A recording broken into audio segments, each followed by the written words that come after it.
नमस्कार। India debate में आप सबका स्वागत है। मैं हूं आशुतोष पाठक। मित्रों, जिस बात की आशंका थी, लगता है कि उस तरफ मामला बढ़ और इसलिए बार बार प्रधानमंत्री मोदी सतर्क हो रहे थे। हमारी सरकार भी सतर्क है और हमारी खुफिया एजेंसी भी सतर्क है। पाकिस्तान अपनी करतूत से बाज नहीं आएगा। कुछ दिन पहले आपने देखा होगा, अटैक हो रहा है अमेरिका का ईरान पे, इजराइल का ईरान पे, लेकिन बेगानी शादी में अब्दुल्ला दीवाना हो रहा है। वो अब्दुल्ला कौन है? वो अब्दुल्ला है पाकिस्तान। पाकिस्तान में मीडिया में यह चर्चा चल रही है कि देखिए साहब, अगर हमारे ऊपर इजराइल ने अटैक किया तो हम क्या करेंगे? हम इजराइल पर अटैक नहीं करेंगे, हम भारत पर अटैक कर देंगे। आप कल्पना कीजिए, इतना परवर्ट जहां की मानसिकता हो, इतनी कुत्सित जहां की मानसिकता हो कि इजराइल का अगर पाकिस्तान पर अटैक हुआ तो हम इजराइल पे अटैक नहीं करेंगे, हम भारत पर अटैक कर देंगे। अमेरिका का अगर अटैक हुआ तो हम भारत पर अटैक कर देंगे। दूसरे देश का अगर अटैक हुआ तो हम भारत पर अटैक कर देंगे। मतलब ये, जिस प्रकार से इजराइल ने पाकिस्तान और ईरान को एक ही खेमे में रखा है, ईरान को दूसरे नजर से, पाकिस्तान को दूसरे नजर से। ईरान को कहा जा रहा है कि एक कट्टर इस्लामिस्ट इंपीरियलिस्ट, जो कट्टर इस्लाम का जो साम्राज्य है उसका विस्तारवादी प्रयोग करने वाला है ईरान। लेकिन पाकिस्तान दूसरा है। पाकिस्तान मैन्युफैक्चरिंग यूनिट है टेररिस्ट का, जो पूरी दुनिया में टेररिस्ट सप्लाई करता है। इंग्लैंड में अगर ब्लास्ट होना है तो पाकिस्तान का उससे कुछ ना कुछ हाथ होगा। अगर फ्रांस में कोई ब्लास्ट होना है तो पाकिस्तान का हाथ होगा।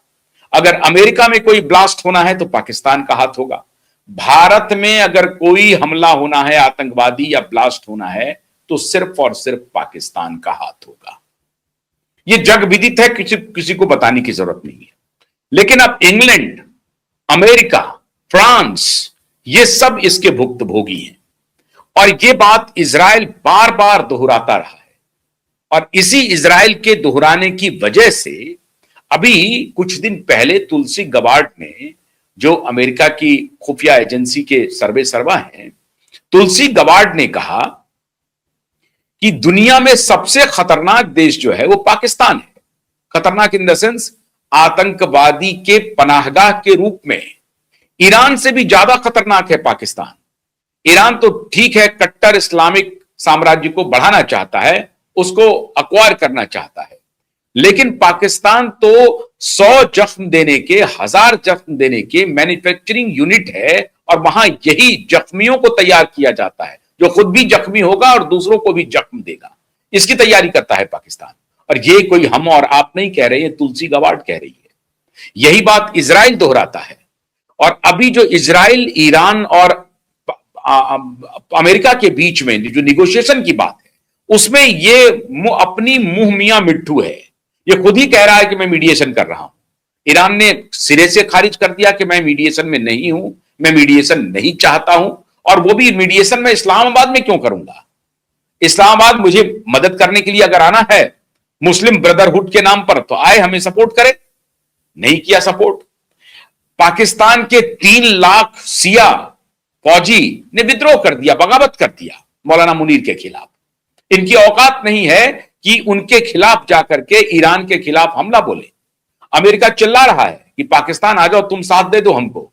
टर्की को बोल रहा है, लेकिन टर्की ने भी मना कर दिया, अमेरिका ने भी, पाकिस्तान ने भी मना कर दिया। अरे पाकिस्तान और टर्की को तो छोड़ दीजिए, सऊदी अरब और यूनाइटेड अरब अमीरात भी अभी तक अमेरिका के साथ युद्ध में शामिल नहीं हुआ ईरान के खिलाफ। यह तो स्थिति है। लेकिन इजराइल बार बार कह रहा है कि अगर ईरान को कहीं से कुछ मदद मिल सकती है तो वो है पाकिस्तान। और पाकिस्तान क्या कह रहा है कि अगर इसका इशारा बना करके, इसका बहाना बना करके हमारे ऊपर हमले करने की कोई योजना बनी तो हम भारत पर हमला कर देंगे।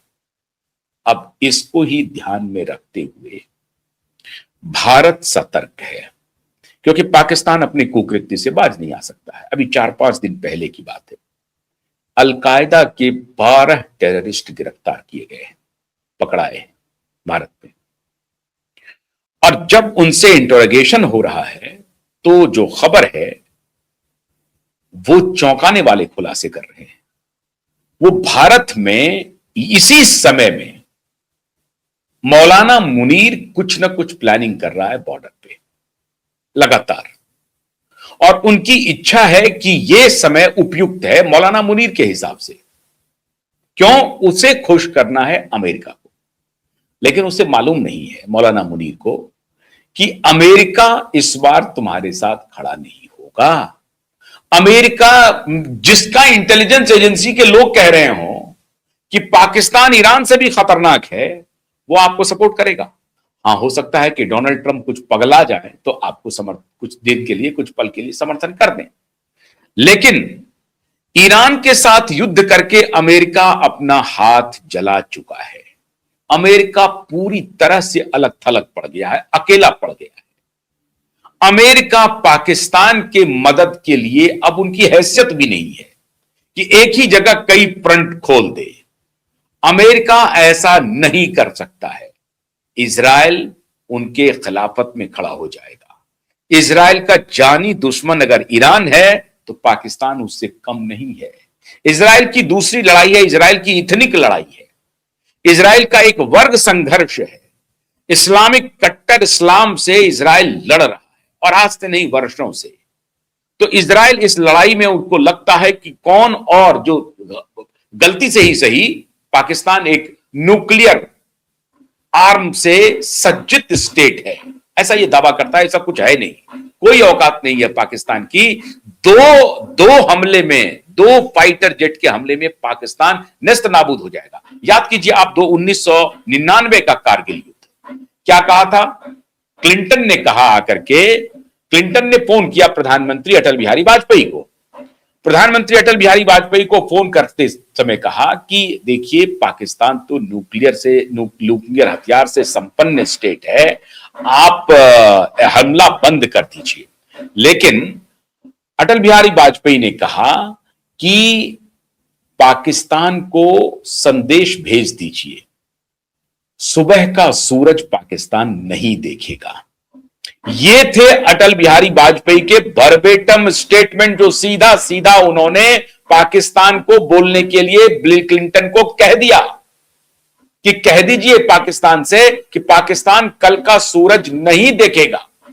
ऐसी परिस्थिति में मित्रों, जब अटल बिहारी वाजपेयी ने उस वक्त कहा था, जब हम उतने सशक्त थे, मजबूत थे कि नहीं थे, कहना मुश्किल है, लेकिन हमारे प्रधानमंत्री ने स्ट्रांग वर्ड का प्रयोग किया और कहा कि पाकिस्तान से कह दीजिए कि पाकिस्तान कल का सूरज नहीं देखेगा।